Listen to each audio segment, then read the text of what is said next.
Hello YouTube, my name is Paul. Hope you're all keeping well. Welcome back to a pickup video, Atari ST pickup video. Not done a specific ST one for quite some time, so I thought I'd do one because I'm actually near the end of my official list. I've got one left to find. After picking up one recently on Facebook, which I haven't received yet, but I've been after that particular game for bloody ages.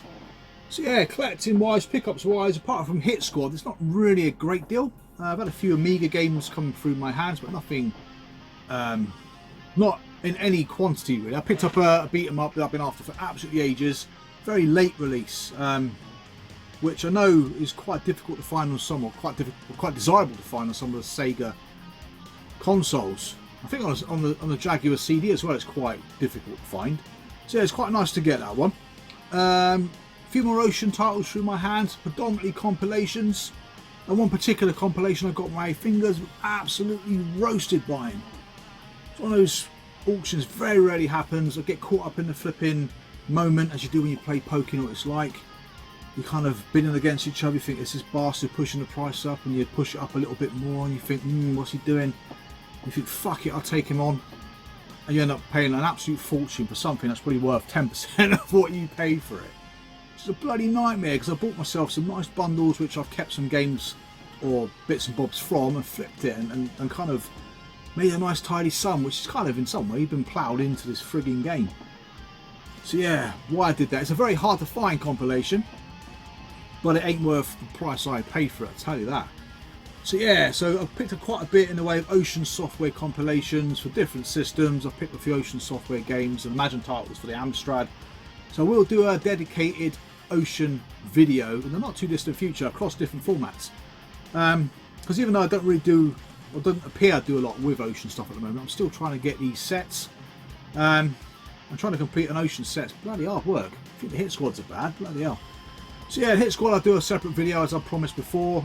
Just shouting out some of the guys that have supported me along the way. I'm just trying to think. So yeah, Amiga, I'm going to do a pickup video, a shoot 'em up pickup video, inspired by Ash 814U. Because yeah, he comes across some really bizarre shooters that I've never even heard of before, and sometimes I go back and watch some of his old videos just to see what these games are like. And a lot of them have got some brilliant soundtracks, but some of those games are hideously bad. But yeah, so I've kind of cherry picked some of the better ones from his collection. What else have I been picking up? Obviously Spectrum games come, especially if I see anything that I quite fancy buying really, as long as it's at a decent price. Just picked myself up an Atari ST computer, a particular machine I've been after for a very long time. At the time I wanted to buy one and then opted for the Mega Drive instead. But it's a variant of ST I would have loved back in the day. It was one of those variants that actually had similar hardware put into it, retrospectively I guess, to compete with the Amiga. But even with that in it, it still didn't really do a lot against the Amiga. So yeah, apart from that, it's been relatively quiet outside of the Hit Squad realm really.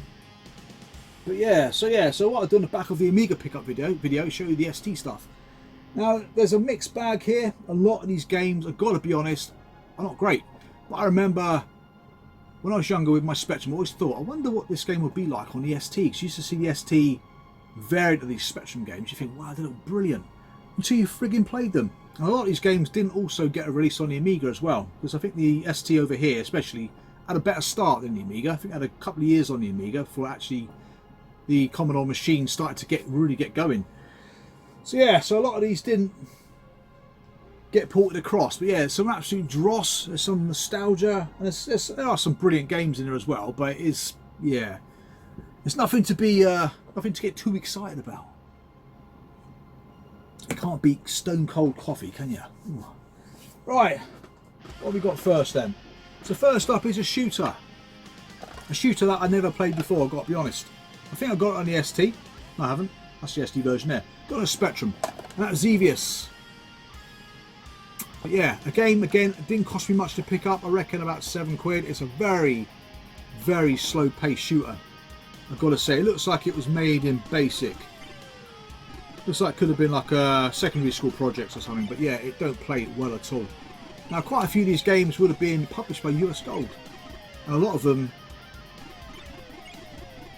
I'm quite curious this one. It says the classic Atari coin-op but it's got Namco there. So is there some kind of like collaboration between Namco and Atari? No idea. I always assumed it was an Atari game, but yeah, Namco. Yeah, I didn't think much of it at all. Very, very, very slow-paced shooter, and it's probably one of those games that probably played better on an 8-bit system. I can imagine the Commodore 64 version of that playing really well. Right, next up is another dreadful game. Bloody crap, gotta say.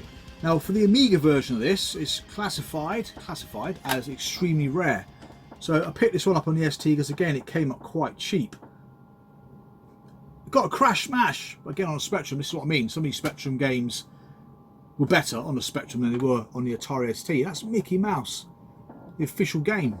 But yeah, you climb up some kind of clock towers, go through some doors, do stuff in a maze, and then you get bored very quickly. Unfortunately, this does not come with instructions, so it is incomplete. But yeah, I didn't think much of this whatsoever. But yeah, it was quite reasonably cheap. But if you ever come across the Amiga version, it's very hard to find.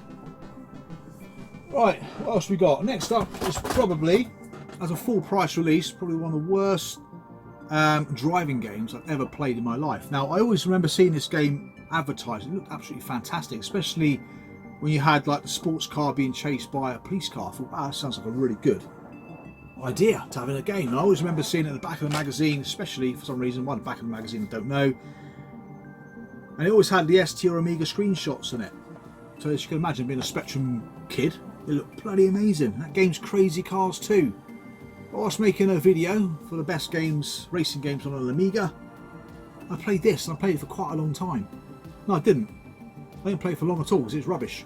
I played something else for quite a long time. I think it was the first one. I actually completed the first one in my first attempt. But yeah, lovely condition. Come as part of a bundle. Bundle was quite cheap. I bought it over a year ago now. I flipped what I didn't want and kind of made all my money back. So it was cheap. It was like 30 quid, and it had games like Last Ninja Remix, AMC. It had loads in it. It was a really nice bundle, really cheap. But this game is dreadful. Again, got it in the collection mostly for nostalgia more than anything else. But yeah, it's got a really strange driving mechanic. You cannot keep your car on the road. You can play as joystick or mouse.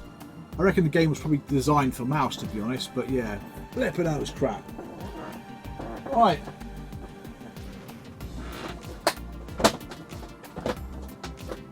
Next two games. One of them was the best driving game ever, in my opinion, on the ST when I got hold of it. A friend of mine got hold of it and is on Unorthodox Way.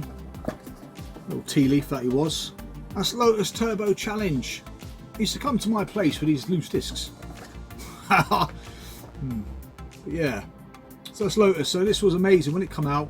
You already know what it's like anyway. It had such a great sense of speed. I mean, to be fair, Crazy Cars 2 weren't too bad, but as a racing game, it was brilliant. I mean, the first one you had to race in position, didn't you? The second one was time trials. The third one I think was both.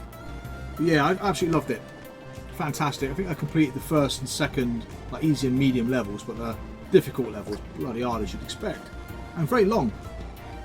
But again, this wouldn't have cost me more than about 10 quid. People writing little notes in there. Look, bless them. Shame there's no date in there really, but yeah, it's funny how people write stuff down, isn't it? Really. But yeah, no, it's a cracking game. I do like Lotus, and that's basically a replacement for one I've already got, which is slightly damaged.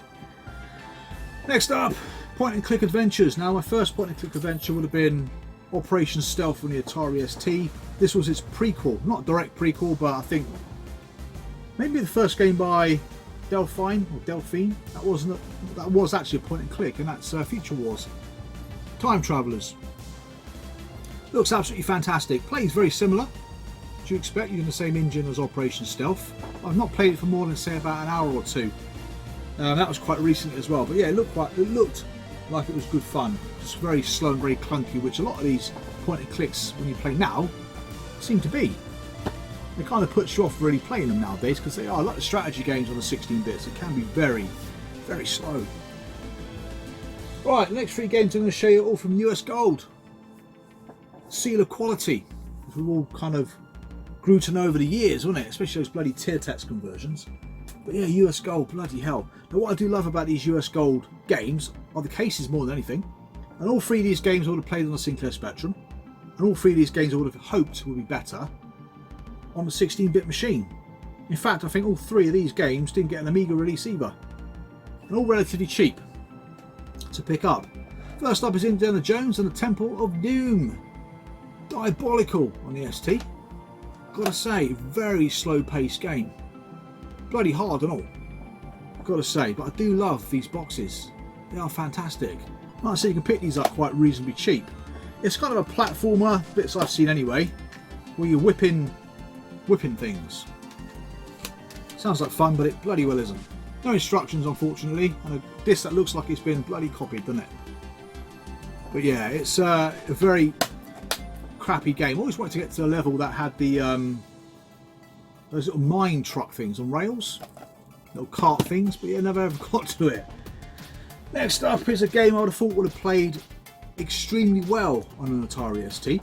Bearing in mind the arcade was originally released by Atari, but it didn't. It looked great, and then it kind of tried to move. That's Gauntlet. Obviously the later levels of Gauntlet are jam-packed with the enemy. But in this one, yeah, the first couple of levels didn't play too badly, and then after that it just slowed right down. I think I picked this one up on the way home from Blackpool last year, and I think it cost me less than 10 quid. But again, I do love these style cases. They came out like this, I think predominantly on the C64 floppy disk games, but yeah, I do like it. The game itself, like I say, looks great, just plays very slowly. In fact, the Spectrum version, in my opinion, plays a lot better. Shame it didn't get an Amiga release, because you probably might have found it would have moved along a bit better, having the old hardware, sprite hardware to move the characters around. Yeah, lovely condition though. Very pleased to have it, but yeah, very average. The next one is a game I remember again in the magazines because it had either arcade screenshots or a 16-bit screenshot, and I had this on my Spectrum. I think I got it from the Home Computer Club, and always wanted to play it because it just looked brilliant. But it's frustratingly hard because, like, I'll show you what the game is. It's Roadrunner.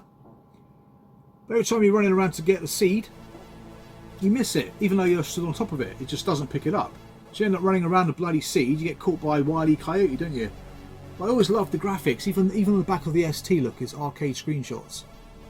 But it looked fantastic. I always wanted to play the arcade, but never ever got around to it.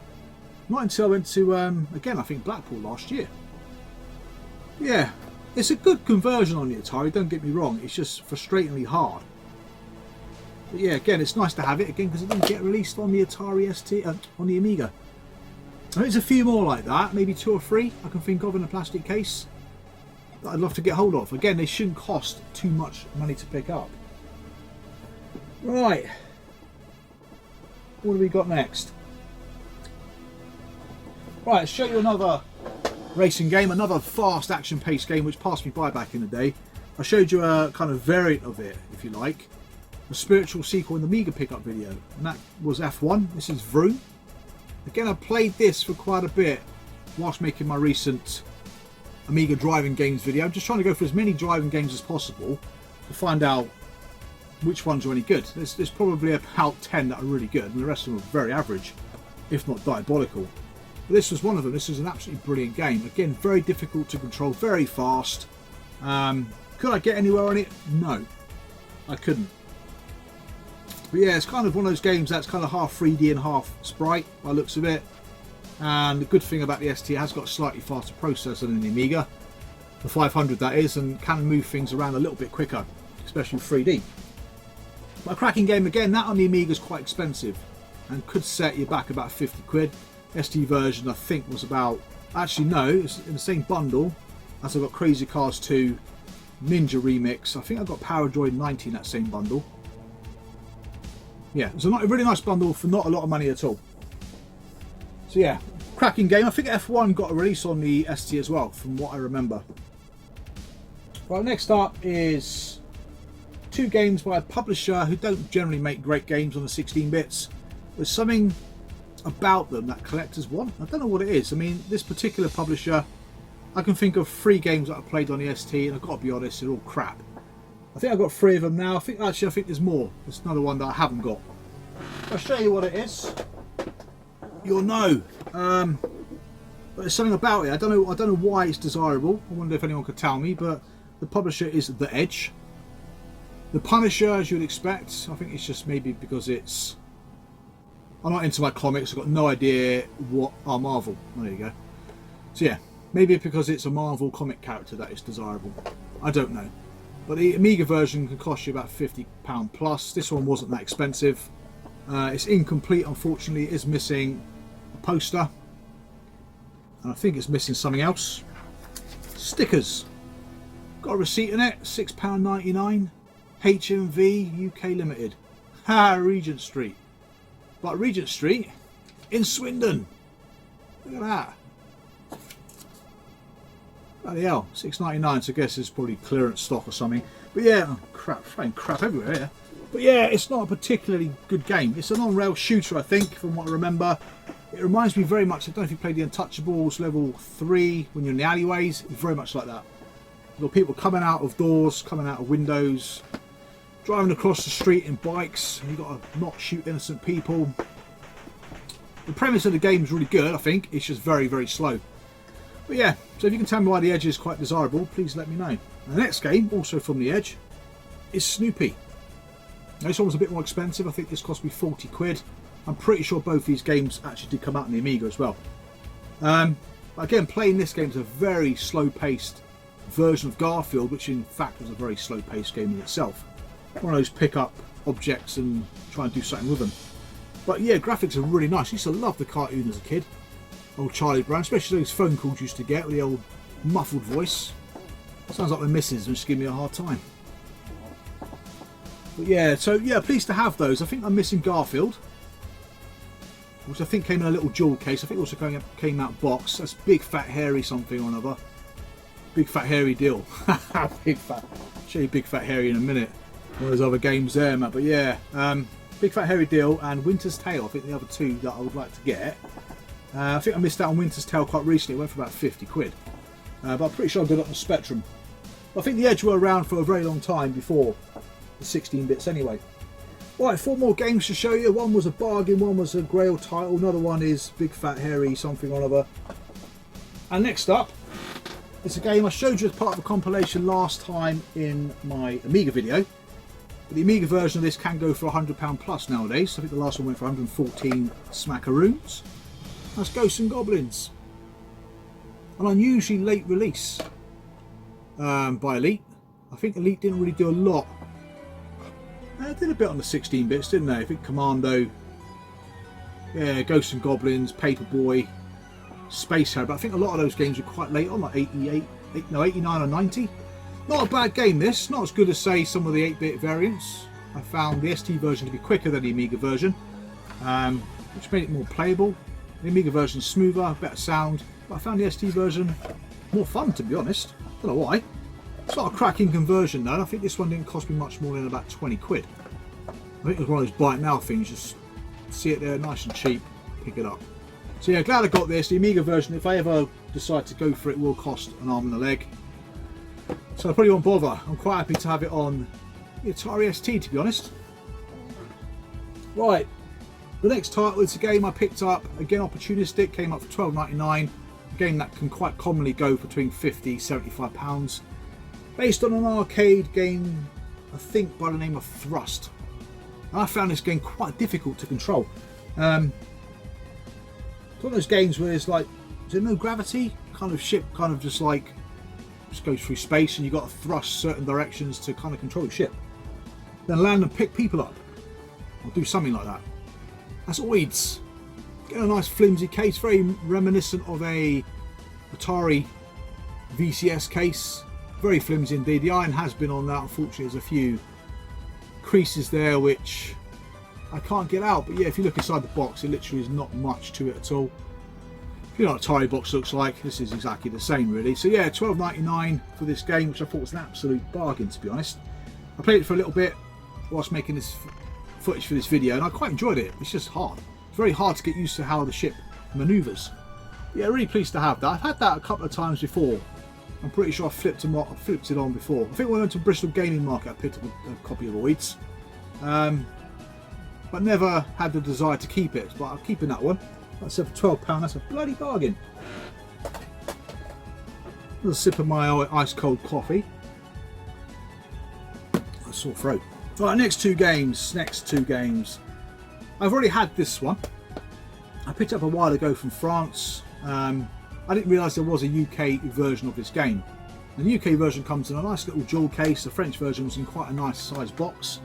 But the game I had from France unfortunately was battered. So this came up as an auction. I think it went for about 130 quid. I've got a feeling the guy was pushing the price up, so it got relisted, as is so common the case. And I think it went for about 80 quid, 90 quid. But during that time, a Buy It Now came up for 75 and I snapped it up. I thought, that's not a bad price for a manual. One of those games, again, I remember seeing in the magazine and wanting for obvious reasons. A lot of obvious reasons. Yeah, it's quite a naughty game. Very risque is the word. But yeah, I always wanted it. I always remember seeing a silhouette and thinking, I wonder. But yeah, never got around to buying it. I finally got hold of a copy. Again, never played it. It's just bloody slow.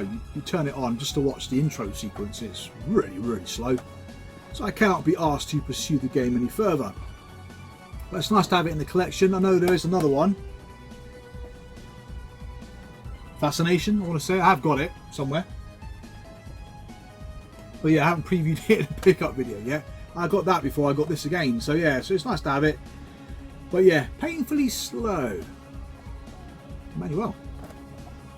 But last, but definitely not least, is a game I remember when my friend got his ST, about 3 months before I got mine. He had a few games from his Silica pack. It was this, it was Space Harrier. Got a feeling he had Hellfire Attack, maybe. Bit of a Afterburner rip-off, I think that was. And this, now this game I've been after for ages. It's been on my list for quite some time. That's ranarama. This one set me back quite a bit. Now, the first time I ever saw this was in America. I am denied about it because the quality of it weren't great, and I've been bought from abroad before. It's quite expensive by the time you add shipping and tax to it and that. So I am denied about it, and it went. Never to be seen again. I was a bit worried then that I'd never see this game come up again. Then it came up in Germany. Came up for like 15 euros or something. Germans do like to use direct bank transfers as opposed to PayPal for whatever reason. I don't usually mind doing that, to be honest. So I said to the guy, like, would you ship it to the UK? And he didn't want to ship it. So again, I thought it's another missed opportunity. And not long after that, a copy came up in France. And the guy was happy to ship it to the UK. It was about 15 euros or something. So that's quite expensive in itself.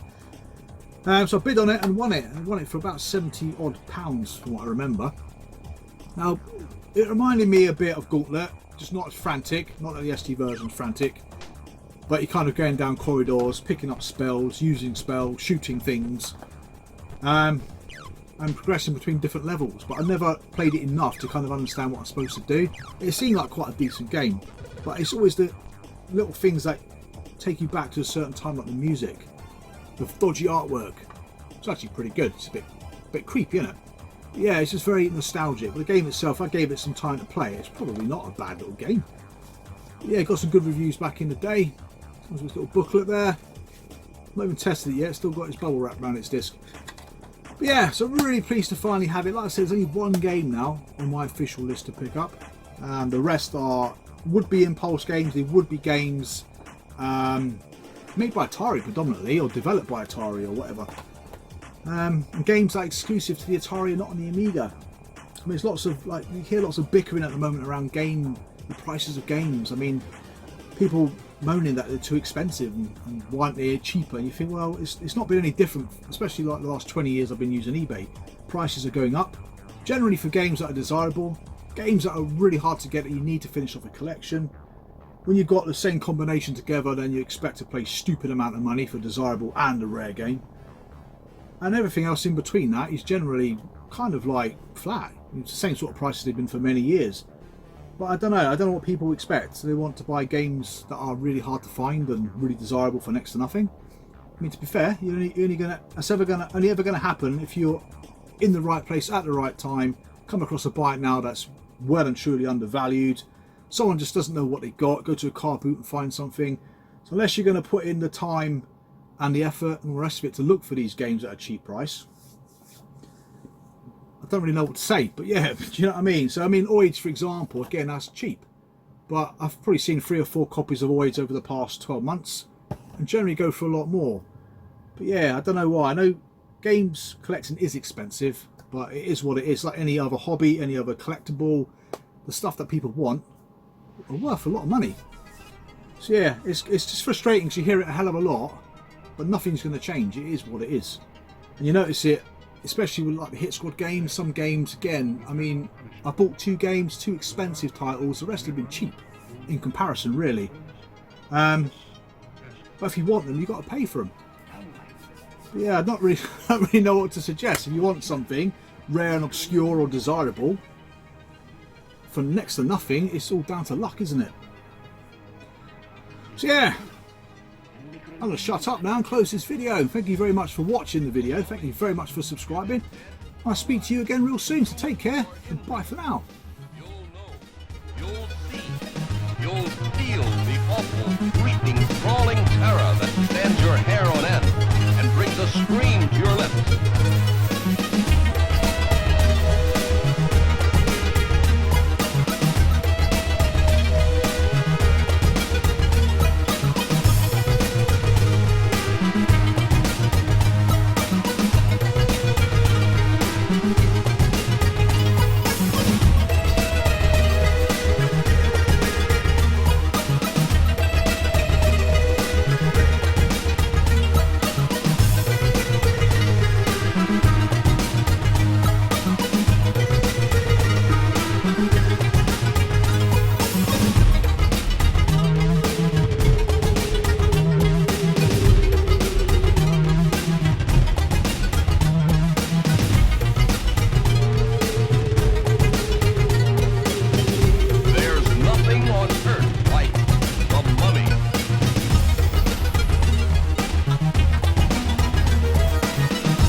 Remember what I show you now, and yet I shall awaken memories of love and crime and death.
Is only the beginning.